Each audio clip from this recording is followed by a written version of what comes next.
একদিন বরফ দিয়ে গরু তৈরি করে। তারপর গরুটি একটি আসল গরু হয়ে যায়। গরুটি একদম দেখতে কাচের মতনই ছিল। গরুকে দাদি অনেক আদর করত।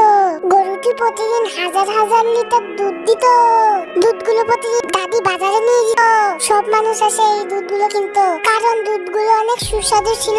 দুধ বিক্রির টাকা দিয়ে দাদি অনেক টাকার মালিক হয়ে গেল। দাদি অনেক খুশি ছিল, কিন্তু একদিন হারামি কুকুর রাস্তা দিয়ে হেঁটে যাচ্ছিল। আমি কুকুরটি গরুর গায়ে আগুন লাগিয়ে দেয়। গরুর গায়ে আগুন লাগার কারণে বরফগুলো গলে পড়ে যায়। গরুর গায়ে আগুন লাগিয়ে কুকুরটি অনেক দূরে পালিয়ে ভেগে যায়। গরুর গায়ে আগুন লাগাতে গরু অনেক কান্না করে, আর কুকুরটা গরুর উপরে উঠে বসে যায়। তারপর গরুর সম্পূর্ণ শরীর একেবারে পুড়ে যায়, এবং এগুলো দেখে কুকুরটি হাসতে থাকে। গরু মারা যাওয়াতে দাদি অনেক কান্না করতে থাকে। কান্নার পানি দিয়ে নিচে একেবারে পুকুর হয়ে যায়। কিন্তু কেউ এখনো চ্যানেলটিকে সাবস্ক্রাইব বা ভিডিওটিকে লাইক করলো না।